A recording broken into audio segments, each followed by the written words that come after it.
పరిసరాల పరిశుభ్రతను ప్రజలకు మంచి ఆరోగ్యం తద్వారా ఆయుష్ని పెంచాలనే ఉద్దేశంతో సంకల్పించినటువంటి కార్యక్రమం స్వచ్ఛ భారత్.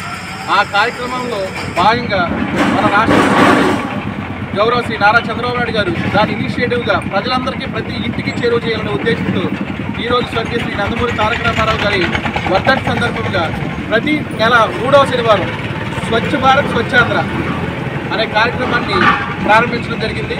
ఇక నుంచి ప్రతి నెల 3వ శనివారం ఈ స్వచ్ఛాంధ్ర స్వచ్ఛ భారత్ కార్యక్రమం జరుగుతుంది.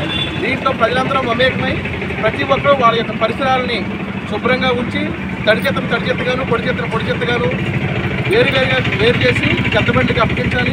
తద్వారా పొడి చెత్తని వ్యర్థ పదార్థాలని దాన్ని రీసైక్లింగ్ చేసే పద్ధతిలోనూ రెండో పదార్థాలని వ్యర్థ పదార్థాలన్నింటినీ భూస్థాపన జరిగే విధంగా తద్వారా పరిసరాల పరిశుభ్రత ప్రజల ఆరోగ్యం పెంచడానికి కారణమవుతుంది. కాబట్టి ప్రతి ఒక్కరూ ఈ స్వచ్ఛాంధ్ర స్వచ్ఛ భారత్ కార్యక్రమంలో పాల్గొని విజయవంతం చేయాలని గ్రామం తరపున అందరి తరపున కోరి ప్రార్థిస్తున్నాం.